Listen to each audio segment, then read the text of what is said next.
A Republican from the Midwest, Lawrence E. King, is serving a 15-year prison sentence for a multi-million-dollar fraud. But financial crime is only half the story. This is the true story of Lawrence King. It is the story of an evil at the heart of America, of a cover-up at the highest level.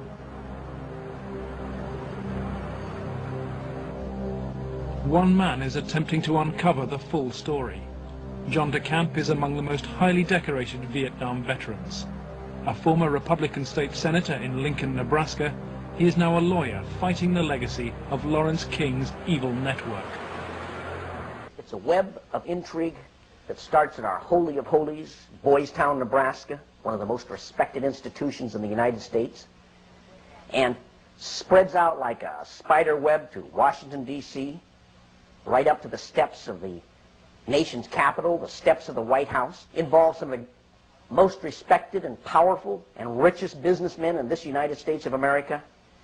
And the centerpiece of the entire web is the use of children for sex and drug dealing and drug couriers, the compromising of politicians, the compromising of businessmen, but worst of all, the corruption of key institutions of government that have the duty and responsibility to make sure these things never happen. World-famed Boys Town is in the news again. Made famous by an Oscar-winning film, Boys Town, Nebraska is America's favorite children's charity. It was founded in 1917 by Father Edward Flanagan. The spectacle in our social life is a neglected, unwanted, and unloved boy who has become a serious problem in our society. Boys Town was started to be a home for orphans. That was after World War I. And since then, society has changed and the problems of boys have changed. And so now it's a question of taking care of homeless, abandoned, neglected, abused boys, and now girls also. With cash reserves of $500 million, Boys Town is the richest square mile in the world. It has been granted the privileges of an incorporated town, a Catholic diocese, and a school district for 500 boys and girls. 1/3 of its annual income is raised from public donations, solicited by begging letters and promotional videos. I'm Father Val Peter, the caretaker of Father Flanagan's Stream and the executive director of Boys Town. Does Boys Town really exist, people ask me? You bet it does. Located in the heartland of America, Boys Town youth have come from many backgrounds and locales. As they graduate, they shall seek new adventures and head for different places. But always, they shall carry with them the spirit of Boys Town. If you'd like to help Boys Town, send your tax-deductible gift to Father Val Peter, Boys Town, Nebraska, 68010. Boys Town, for me, was the first thing I ever heard of when you think of institutions that you respect. Believe it or not, I was there for a while when I was a young boy. Probably worldwide, there's no institution other than Boys Town that has done so much good for so many children over such a long period of time so successfully. When an institution like that gets contaminated, purposes of abusing children instead of protecting children, then you better, if you got any decency at all, do something about it, or at least get it cleared up. John DeCamp lays the blame for the contamination of Boys Town on the one-time leader of the National Black Republican Council, Larry King. Larry King was the fastest rising black star in the entire Republican Party of the United States during all of the 1980s. And he was also one of the most evil individuals in this country in terms of being a dealer of children, in terms of being a thief, 40 million that they documented he stole, and in terms of using and compromising and corrupting one after another politicians. The base for his network was a small People's Bank in Omaha, Nebraska, the Franklin Federal Credit Union. Larry King was its general manager.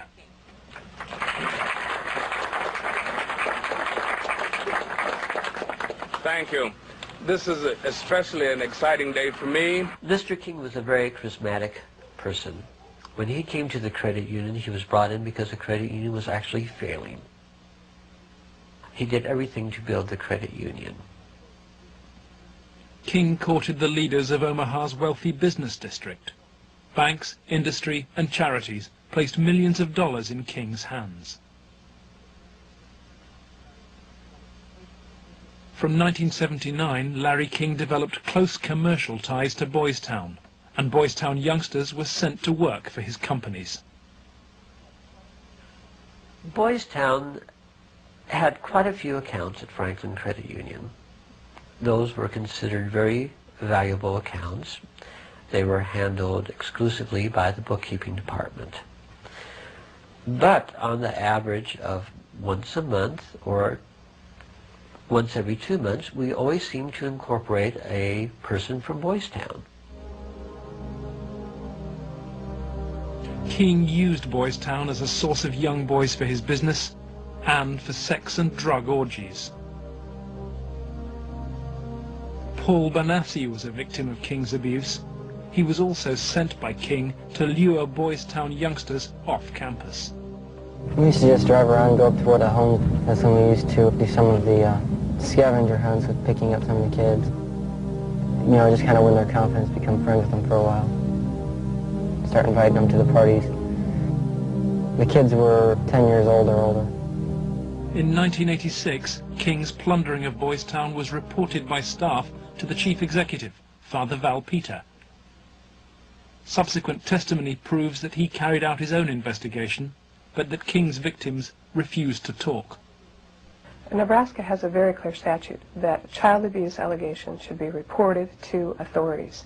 They shouldn't be reported to the principal of a school, director of a facility. They should be reported directly to either Child Protective Services or law enforcement.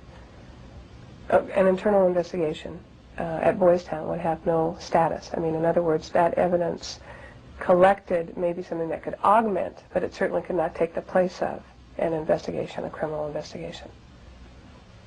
Could you understand why a very detailed report from a social worker employed at Boys Town, identifying children and identifying their alleged abusers, never saw the light of day? Nothing happened with that. No, I couldn't understand that, because had I known that had been, I wouldn't put up with that. But is that something like that happened? I don't know of it. Well, in retrospect, I regret having any association with Larry King. Had I known it at the time, it would never have happened. Despite the investigation, Larry King remained free to feed his pedophilic parties with child victims. But in 1988, a routine review brought the Boys Town cases to the attention of Nebraska's State Foster Care Review Board.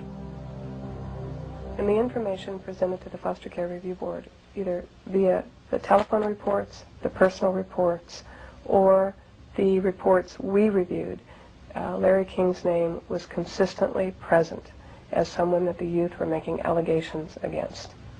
I mean, I turned that information over to authorities, and nothing happened. I would say we handed over at least a foot-high amount of material. Generally speaking, the allegations were ignored. Omaha police now accept that Larry King may have been abusing children. Good morning, Roberta. Good morning, Steve. But its most senior detective claims he never received any evidence. It is certainly possible that Mr. King was involved in illegal acts with children. If there was sufficient evidence of those types of allegations, he would have been prosecuted by the county attorney's office. For me, it was very clear that the case was not investigated and not pursued because of the alleged perpetrators. Those perpetrators named by the children formed a ring of rich and powerful pedophiles in Omaha. Men from industry, politics, the media, even the police. Besides Larry King, ringleaders were department store billionaire Alan Baer,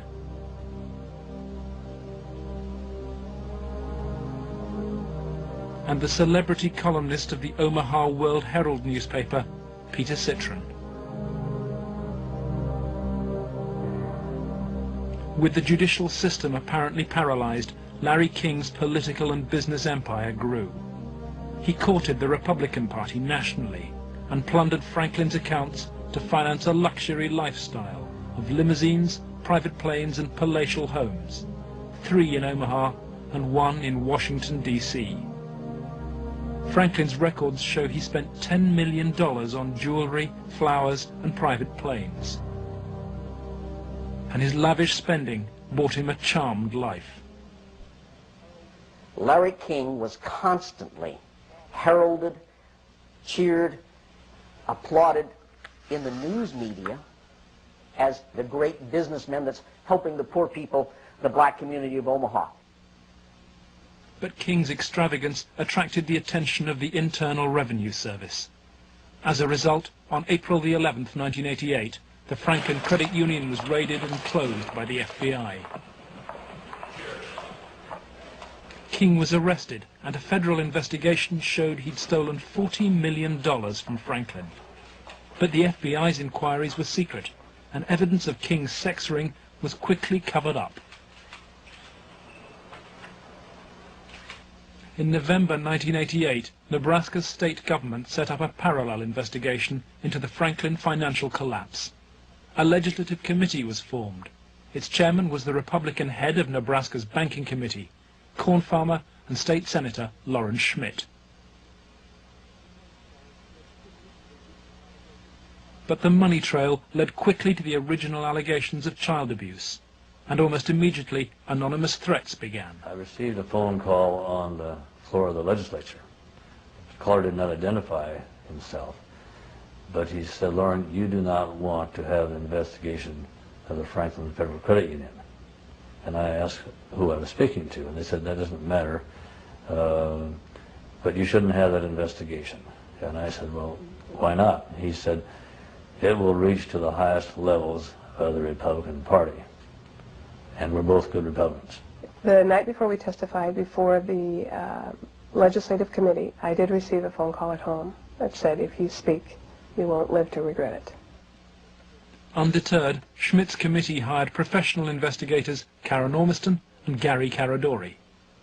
When we hired Mr. Caradori, I was very specific to him. I said, "We do not want you to bring to the committee rumors, innuendos, nothing that cannot be backed up with facts." I said, "Bring to the committee that which we can take to a prosecutor."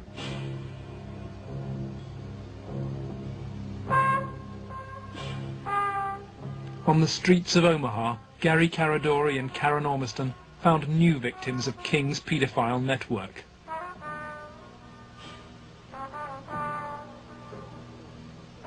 Every new youngster told the same stories as those from Boys Town, covered up 3 years earlier.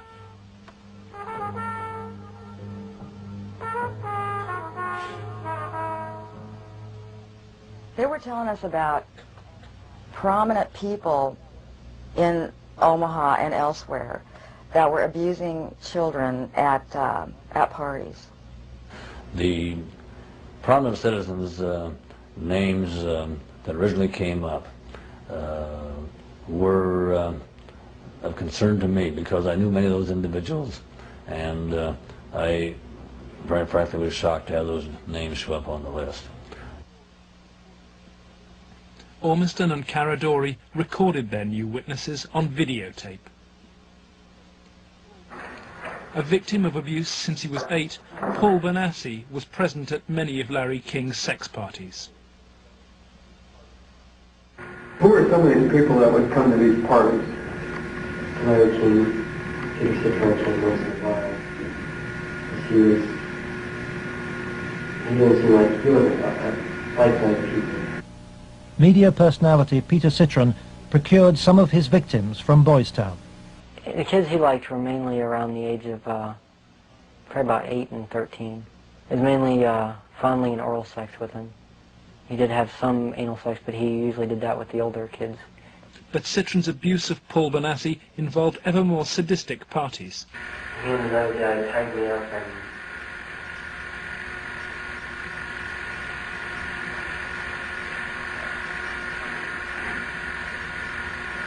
Okay. time the infant had some other kids perform sex on me, and they were feeding me and they burned me some cigarettes. Okay. Just take a deep breath now. Whenever you were tied up, was there anybody else present other than you, Peter Citron, and Danny King? Yes.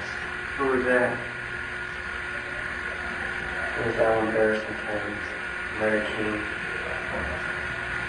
Paul Marino, and then also Troy Bonner. Troy Bonner would tie you up? I was there. Troy Bonner was 17 when he was introduced to the paedophile parties by Alan Bear. He lifted me up, kind of moved me over to the bed, said let's get on the bed, and put his head down, started performing oral sex on me while his penis was at my end. As they say, a 69 position. Yeah.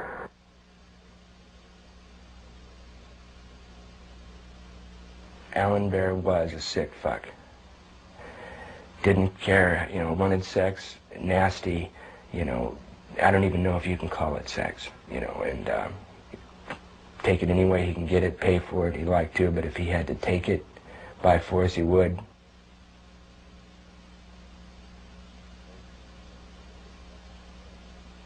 Larry King was the same kind of sick fuck Alan Bear was, except Larry King was more violent, more sure of himself, I mean, I would, see him fuck a 10-year-old boy in the ass, until he bled, and, just pull out and stop, and, push him down, and then go out and, meet with decent people. King would also provide underage girls for abuse. Alicia Owen was 15 when she attended her first party. I met some guys there that were from Boys Town, and it was at that party that I met Larry King. At the time that I met Larry King, I did not know that he was Larry King. I had met him. That was the first time I'd ever met him. Alan Bear and Larry King frequently hosted the child sex parties in penthouse apartments at the Twin Towers luxury block. A lot of it was me handcuffed with my hands behind my head and my feet tied, and doing different things. What do you mean? Sometimes there'd be a guy straddling over my face. Okay. Most of the time, Larry King took pictures quite a bit during that time. I know it's difficult. I don't know. Okay. And I think I could have said no. Okay. But I don't know. Okay. And Alicia, you're a victim. And at the young age, let's go off camera for a minute. We were appalled. It was incredible. It's incredible what these kids went through, I think. I was shocked when I walked in. There was a kid, I would say about 15 years old, out in the middle of the room. One guy was standing in front of him. He was bent over, and the other guy was like reaching under him, playing with his nipples, while a guy whom Jeff told me was a police officer shoving beads up his rectum. The police officer was shoving beads up his rectum? Yes. Everything, I mean, from just, touching to, fruit, squash, huge squash, that big around, stuck into you, into your ass, heat things, hot things, poked at you and stuck in you, I got those scars on my arm one night at a party where Larry King was, and he had brought somebody, I don't clearly remember who it was, wanted to see how strong of men we were or something, you know, and have us push our arms together. And you push your arms together. King has these same scars. And you push them tight together, and then you light cigarettes, and as soon as you get burning, you just drop them down between your arms and, you know, let it burn. You know, and they made us stand there naked and touch each other by holding our arms together and burn cigarettes. You know, it's on film someplace. I mean, they filmed it, burning, you know. And those of us that didn't like to be involved and didn't want to be involved were threatened. I see. And who would do these threatening remarks? Larry King. You think Larry King personally did? I think he did. And when they threatened, you know, that I can go find somebody that will kill you, and it will kill your family, he didn't tell anybody. Larry King was also here. He came in and we drank and did cocaine. I didn't do much. He turned me on to it, Larry King did. He didn't like me because, you know, I would get high on drugs, you know, and I would question him about, you know, how can you do that? I mean, once I asked him, you know, he wanted me to shit on him, urinate on him, you know, and I did gladly, you know. I mean, you know, I even said to him, you know, you stupid fucker, you know. I mean, I just sit in here paying me money. How can you get into that, you know? And I got, you know, beat up by it. I came home here a lot of times beat to shit from, you know, misspeaking my tongue, so to speak, and, you know, just telling them how I felt sometimes. Drugs was a strong part of how they got control of some of the kids, because that's what some of the kids were there to get. They would do the sexual acts and then be provided with cocaine or whatever type of drug they wanted. Heroin, you know, I don't know, but that was my drug of choice, you know. Till this day I remain an addict, you know. Larry King was, I would say, the center of transporting the children around the country. The airplanes were usually in his name, at least in his name. They were paid for by Larry King. We met them in Pasadena. Met who in Pasadena? We met, Larry King was there.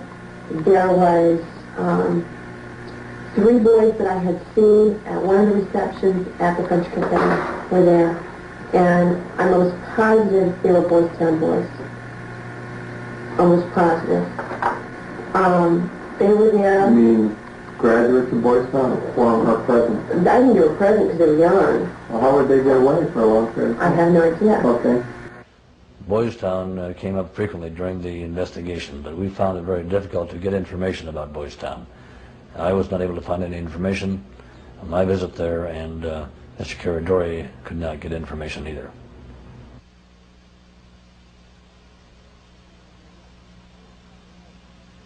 "4 years on, Boys Town remains unwilling to discuss its involvement with Larry King. We asked for an interview with Chief Executive Father Val Peter, but Boys Town's public affairs officer refused. I would have to give you a flat no. I'm just going to tell you at this point that we will not participate with you. We have no interest in talking to you folks. It's something that we don't even care to delve into.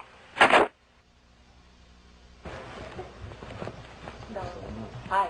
Hi, is Father Val Peter available, please? You can check in his office. It's the first one on the... Thank you very much.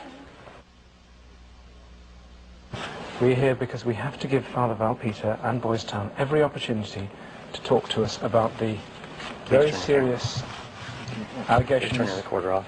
Please step outside. Why is it that Boys Town is unwilling to discuss your relationship with Larry King? We don't have a relationship with Larry. I'm afraid papers that we possess show that Boys Town had a relationship with Larry King. I just suggest you be very careful about what you report. Excuse me? So, unless you leave. By the spring of 1989, so serious were the child abuse allegations before the Franklin Committee that its chairman, Lawrence Schmidt, sought the advice of his lawyer, John DeCamp. He told Schmidt to turn over all the evidence to the FBI. Immediately, the videotape testimony was leaked to a hostile media. The media immediately started discrediting the witnesses. They were, the witnesses came across in the media, in the Omaha World-Herald, especially, as the criminals. The last 3 victim witnesses were demolished by the press, particularly the Omaha World-Herald. The paper never looked for information that would support any of the allegations. The whole purpose of the stories was to destroy any credibility that these youth may have.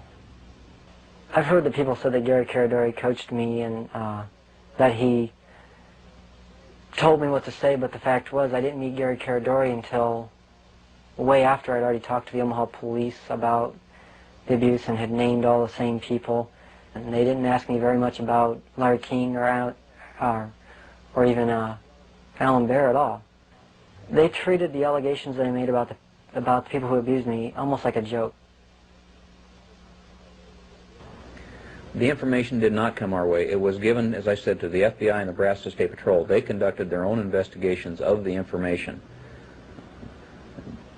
The stories were of such significance that the investigators first wanted to prove the accuracy of the stories.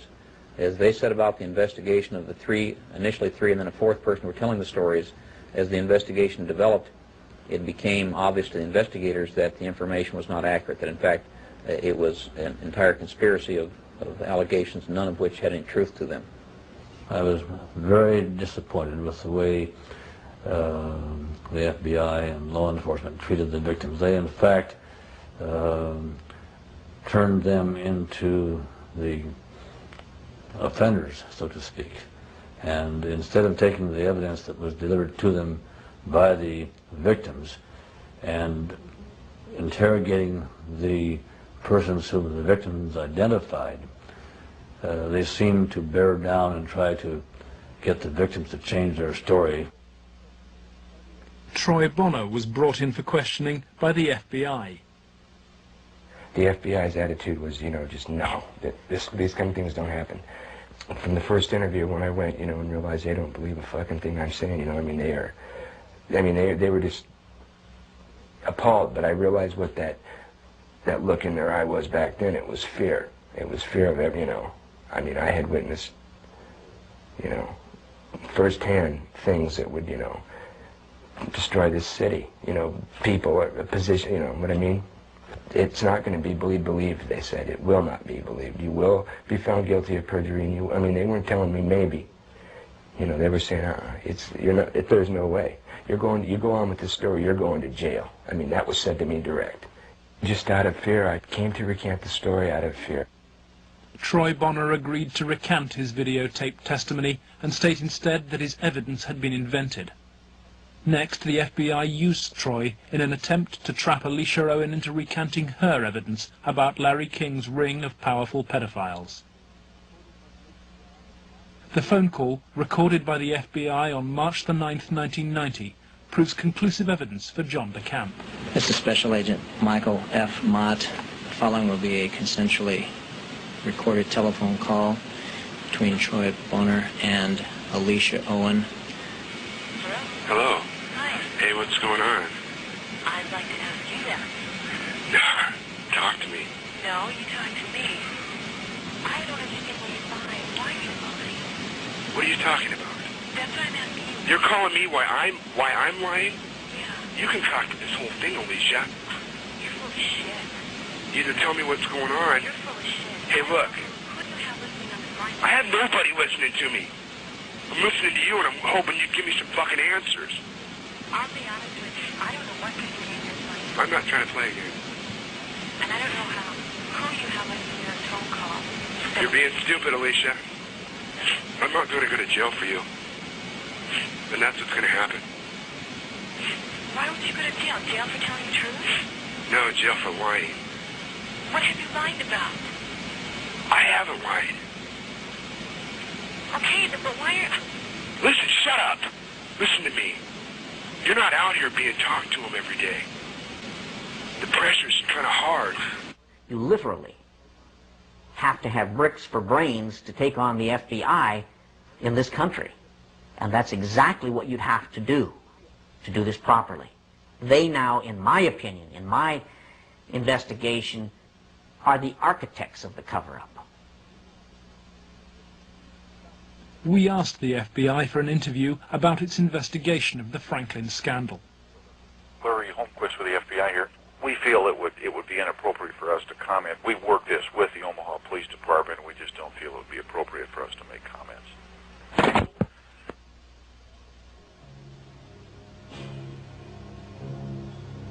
As Gary Caradori and Karen Ormiston sought out new witnesses on the streets of Omaha, they found themselves under constant threat. Gary was threatened several times. His vehicles were tampered with. I would think whoever tampered with them, it was a scare tactic because it was so obvious that they were being tampered with.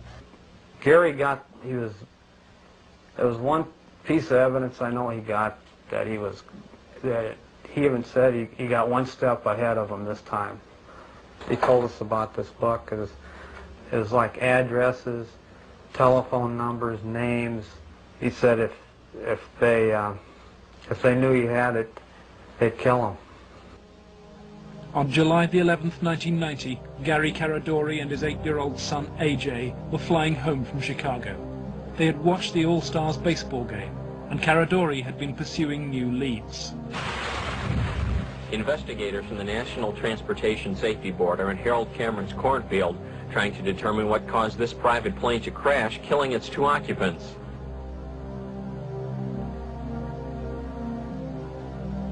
The bodies of Gary Caradori and 8-year-old AJ were found in the wreckage. National Transportation Safety Board investigators say wreckage from the crash is apparently strewn over a 3/4 to 1 mile long stretch in this field. The fact that the wreckage is scattered over a large area certainly demonstrates that it did break up in flight. The exact mechanism of breakup yet is still unknown. The federal investigation was never able to discover what tore the plane apart. There are things missing from the plane. His briefcase is missing. Again, we'll never know what all was missing because I don't know what he had with him. I don't know what he did in Chicago. He may have had information he was coming back with. Within 24 hours of the tragedy, FBI agents impounded all records of the investigation.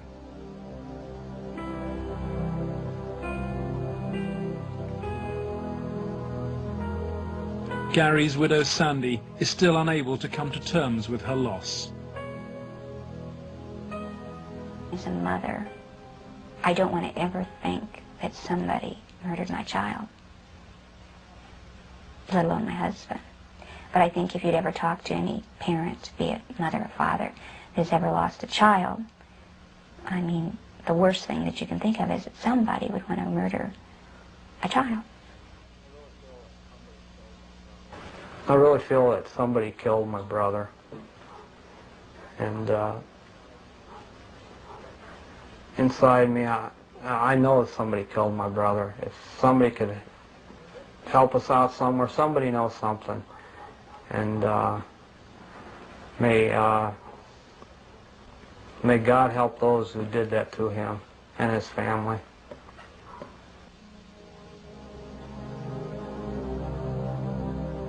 Gary Caradori's death pricked Troy Bonner's conscience. He promised Sandy that he would recount his recantation and tell the truth. I set the record straight. I was, going to do it. And would, the truth would come out, and somebody would be held accountable for his death. And then at the funeral I had seen, FBI guys, and they looked at me. I was supposed to meet Senator Labetz and Schmidt for lunch after the funeral. And, that's when I decided, I told my mom, we're not going to do the lunch. We're going to hightail it out of Lincoln now. The effect of Gary's crash on the investigation, I think, in effect, put an end to anybody else coming forward with sensitive information like this. That's when I was finished, because I figured out if they murdered Gary and his son, There's nothing that would stop him. There's no piece of paper, there was nothing we could come up with that was going to get anything done. Under pressure from the FBI, Troy Bonner agreed to tell a Douglas County grand jury investigating Larry King that he and Alicia Owen had concocted the entire child abuse story on payment of a $500 bond. Troy Bonner was to be the star witness against Alicia Owen, but he grew uneasy about maintaining what he claims were the lies fed to him by the FBI. But when his brother Sean died in an inexplicable gun accident, Troy and his family were convinced they'd been sent a warning message. You know, and they killed him just flat outright, somehow, professionally, made something happen, you know, to shut me up. The purpose of Sean's death? To instill fear. And it worked.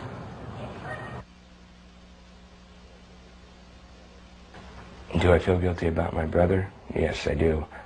That's where all this is coming from. This is where the energy, that's where the energy is coming from that I'm getting to do this. It's for him because, I mean, it should have been me there instead of him. Really. I mean, I'm not trying to make anybody feel bad, but I mean, he was brilliant and you know, innocent. You know, it should have been me. I mean, he had so much to give. I've taken so much. You know, it should have been the other way around. I can explain to you what it feels like to lose a child. But when you see the pain your kids have because of that, it's much worse.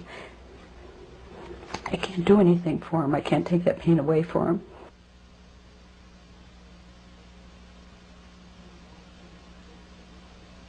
Lauren Schmidt's legislative committee issued a report denouncing the grand jury. 2 months later, it was disbanded, leaving Schmidt a broken man. The message was not lost on most politicians in Nebraska. I think the message that was delivered was, if any legislative committee ever tries to conduct a thorough investigation again, the same thing will happen.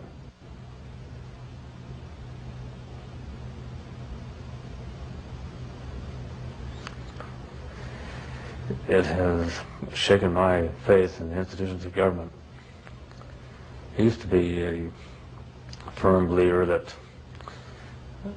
the system would work, and that people who did things wrong would be punished. And we discovered victims who claimed to have been abused and who the grand jury acknowledged had been abused.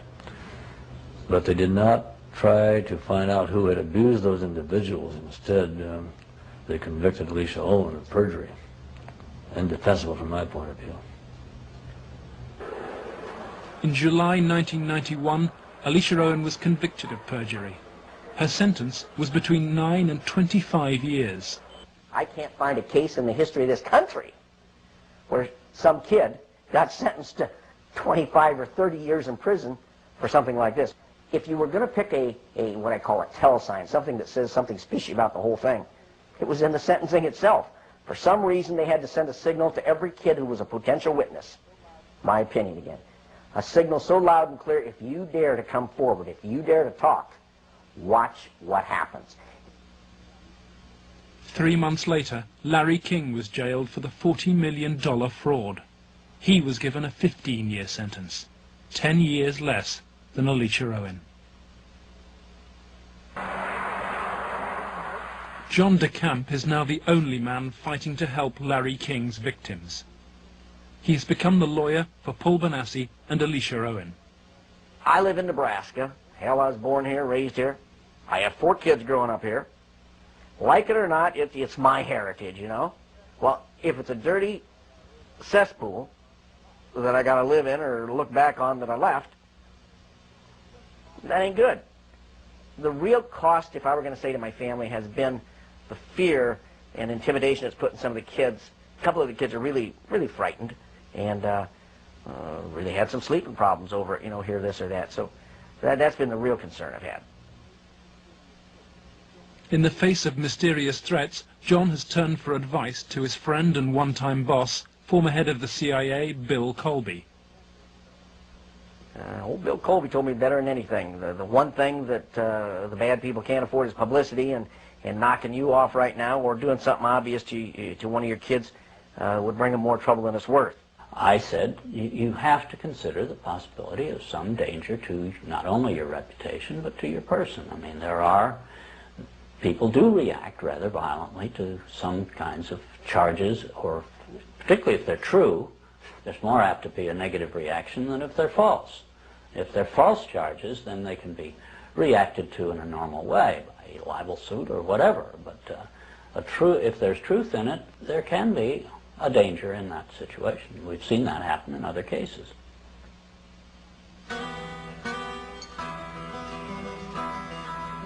John DeCamp has arranged to meet Troy Bonner, the young man he sees as the key to the cover-up. He's in great danger. The reason is he carries the secret, so to speak. He served his purpose for the FBI and others by committing the lies that put the seal on the cover-up. His greatest safety probably lies in doing exactly what he knows he should do, that is exposing the whole thing, taking one final last chance and telling the truth. My fears are that, I'm not going to be believed again. It's just, going to be a whole other kind of exploitation like it was last time. And afraid that that's going to happen, or, I might end up dead, or a loved one might end up dead again.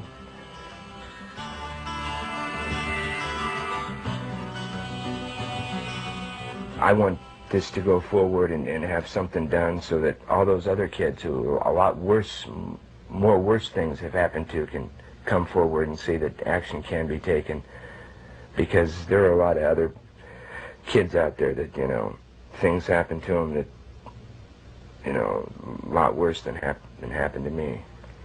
You have to, if you want to protect yourself and your life and your family's life, both now and particularly in the future, is to use the institutions of government that have been set up to protect you and make them work. That means you go into federal court, you go after the people that have done this cover-up, and you expose it so there's no longer any percentage on their part in eliminating you because the secret's out. That's why we're here today, to let it out. I have no doubt that he's now telling the truth, number one, and number two, that he originally told the truth. Potentially, they could decide to charge him with perjury, because now he is telling that they forced me to lie. I did lie at Alicia's trial. I did lie before the grand jury. I did it because the authorities were forcing me to do it, and I was scared for my family. My brother had been killed when I tried to back out the one time. Potentially, they could charge him with perjury this time. Alicia Owen is out of prison and on bail, while DeCamp appeals against her perjury conviction.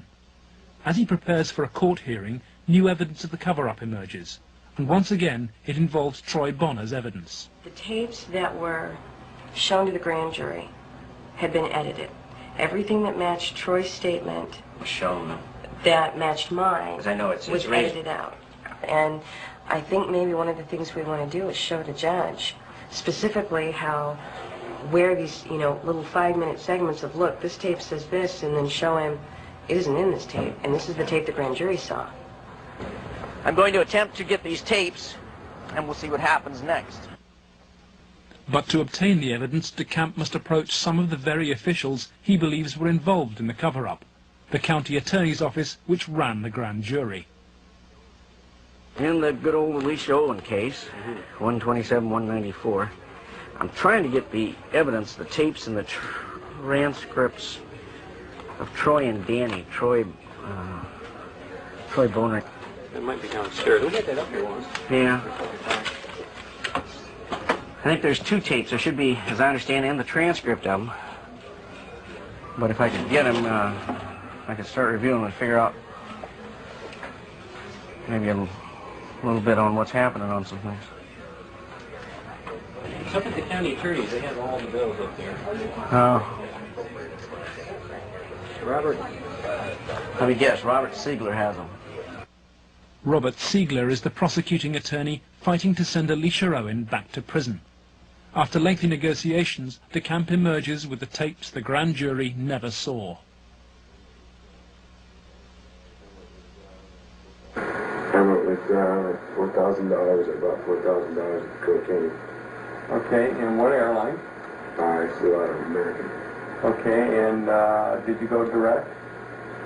No, there was a stopover in Denver. No, it was a stopover in Dallas-Fort Worth. So you went from where to where to where? I went from Omaha to Dallas-Fort Worth, like an hour, and then a big plane from Dallas to Los Angeles. Right. Did anybody go with you? Alicia Owen. If this indeed were left out of the grand jury proceedings, then I am totally shocked and angry beyond words. Here it is, so to speak, the smoking gun that they could go out and verify, the corroboration. In other words, the linkage to King that was denied. Cover-up. Organized, planned, deliberate cover-up. The courthouse, Wahoo, Nebraska. The hearings begin.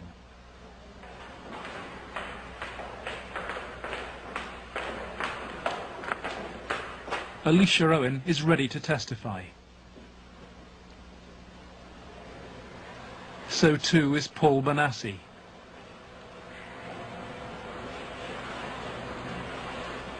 But there is no sign of Troy Bonner.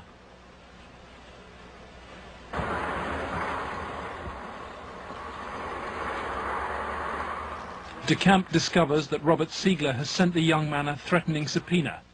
Fearing arrest for perjury, Troy has gone into hiding.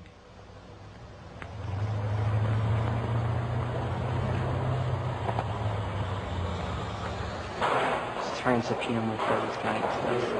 Is Troy okay? Yeah, he's okay. They're just not going to have him testify until after he does.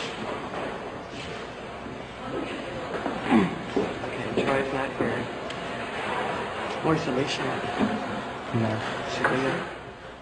In court, DeCamp successfully pleads for another adjournment. The county attorney's office begins to search for Troy Bonner, but Robert Siegler won't say why. I'll ask you whether you're about to charge Troy Bonner with perjury. Oh, no. Why no comment, Mr. Siegler? You're a public official, aren't you? Mr. Siegler, is it true you are about to charge Troy Bonner with perjury? No comment. Mr. Siegler, if you do not charge Troy Bonner with perjury, does that mean you accept what he's saying is true? No comment. Why are you trying to have Troy Bonner summoned to this hearing, Mr. Siegler? No comment. Why no comment, Mr. Siegler? No comment. Every victim witness who stepped forward in any way, or even was a potential witness that somebody heard about, has either been killed, put in jail under some theory or other, terrified or run out of the state, discredited. Every perpetrator, even the convicted ones, have been treated as conquering heroes. Obviously, the FBI was protecting something a lot more significant than a bunch of old pedophiles having improper relations with little boys. They were protecting something a lot more significant than a bunch of drug peddlers. They were protecting, in my opinion, they were protecting some very prominent politicians, some very powerful and wealthy individuals associated with those politicians and the political system, up to and including the highest political people in this entire country.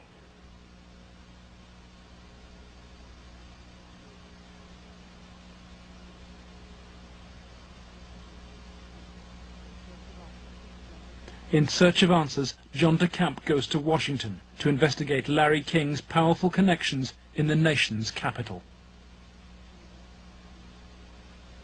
Paul Benassi has come too. Larry King threw child sex parties at his $5,000 a month Washington house.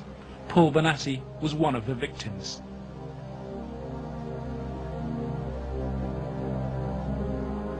Larry King's house down in Washington, D.C. was a nice house. It was on what I believe it was Embassy Row, because That's what they kept talking about. There were a lot of flags from different countries when you drove around in the area.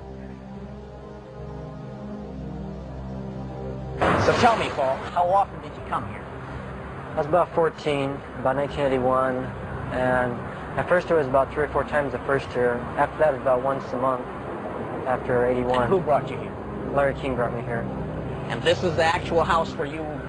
Yes. And what, you were used for sex there? Yes. Some of the parties, when they started off, were straight political type parties with no sex. And then when some of the men had left, some of the politicians had left, the ones that had planned on engaging in some type of sexual activity, that would come after the party. Some of the kids would be held downstairs in some of the rooms where if they acted up or if they started freaking out because of the drugs that they were on, they'd put them in a room that they couldn't get out of, and they'd lock them in. Were there drugs at these parties? Yes. What kind of drugs? Anything you wanted. Cocaine, heroin, speedballs. You're telling me those speed. things were at these parties where you had Larry King and prominent politicians? Yes. Were they readily available to anybody at the party? At the after parties, they were readily available for anybody. Beforehand, they did it more upstairs than they did anywhere else, and it was kind of in the back rooms. Were any attempts ever made that you know of to expose this situation? As far as I know, nothing's ever been done, and most of the people that were in there had already been, I guess you say, compromised. King's partner in sex crime was powerful Washington lobbyist Craig Spence. He took youngsters like Benassi on midnight tours of the White House. So you were in the White House then? Yes. And how did you gain access? Well, I came down with Larry King, but Craig Spence was the one that arranged the trip for us. And it was kind of a gift for our services that we were doing. How many times were you on this kind of a trip? I came to it on 2 times. 2 times. And were you used for sex on those occasions? Not until after we left. After you left the White House? Yes. What time of night? It was usually around midnight.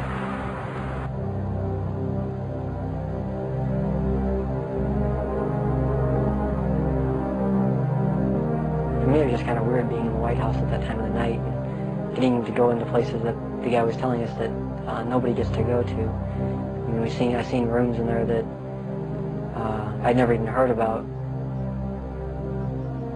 Craig Spence and Larry King had a couple of groups. One was called Bodies by God, and they had the Cowboys, and there was another group that was started by Larry King, which was called the Golden Boys, which was kids that were usually under the age of approximately 10. On the trail of Craig Spence, DeCamp finds the investigative reporter who exposed Spence's callboy network, Paul Rodriguez of the Washington Times. We had uncovered a series of allegations from some minors, and it led me to a callboy operation here in Washington. It sure fits with, this boy Paul Benassi. And he tells a tale of being brought to the White House on occasion, kind of as a reward for the kid. Craig Spence's dad, he committed suicide. He had advanced stages of AIDS. He was an AIDS carrier, and he killed himself. This was the thing that always bothered me. They claimed it was the largest male prostitution ring in the city that they've ever had uncovered. It was $1 million a year minimum. Yeah. And yet they only prosecuted the operator, Henry Vinson, and 3 of his lieutenants, as it were. They never went after any of the Johns or the clients. This operation, which was, again, quite large, claimed to have clients that ran from the White House to the Capitol Hill to the State House to the churches, within the media. And that's precisely what Paul describes as the people he was with. And a lot of the stuff led there, but we couldn't quite nail it at all cases because, again, to accuse someone of high stature, you've got to be very careful. I understand. We were able to do it through the mother lode, which provided us credit card receipts and canceled checks, and then lists of the clients. The prosecutors knew all this stuff. There was approximately 20,000 pieces of 20,000 documents that they had. They sealed the entire record when they found out I was accessing it. They required consent agreements from all the lawyers, all the clients, all the relatives of all the clients, all the hookers, including the clients themselves. Which means you can never gain access. They sealed them by court order. And we've attempted on several occasions to unseal that, and we've been told it'll be a cold day in hell before those records ever get unsealed. And it makes me wonder what's in those records. Yeah. The Attorney General is now involved. Bill Colby has passed DeCamp's evidence to a senior lawyer in the Justice Department. He did say that the Attorney General's office would be very sensitive to any charges of abuse of children, that this was a matter of considerable priority to the department, that this sort of thing not take place, and that they would assign an officer to look into the case. For John DeCamp, the story of Larry King's corrupt empire holds a dire warning for America. If you can control about 3 or 4 key elements, you can totally own a state. You can make right wrong. You can make truth falsehood, falsehood truth.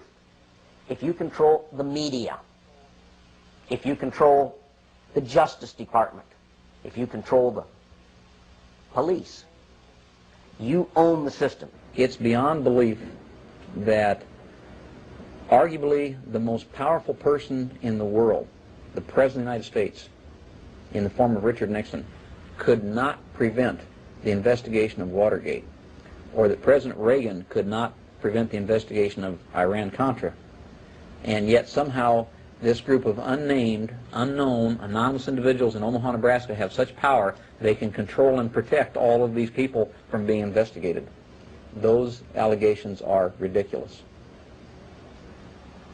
Well, first of all, Nixon did cover up Watergate, number one. Bush did cover up Iran-Contra, at least officially. And Omaha has successfully covered up this situation. In each case, it was the press that exposed the problem. It wasn't institutions of government. They had been corrupted. They had been compromised. They were the ones doing the cover-up.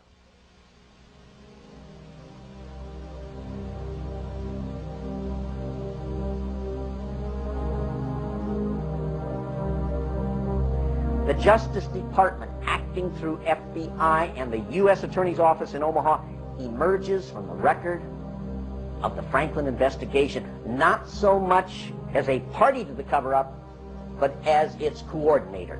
Rigging grand juries, harassment of witnesses, incitement to perjury, and tampering with evidence, federal personnel were seen to apply all those techniques in the Franklin case.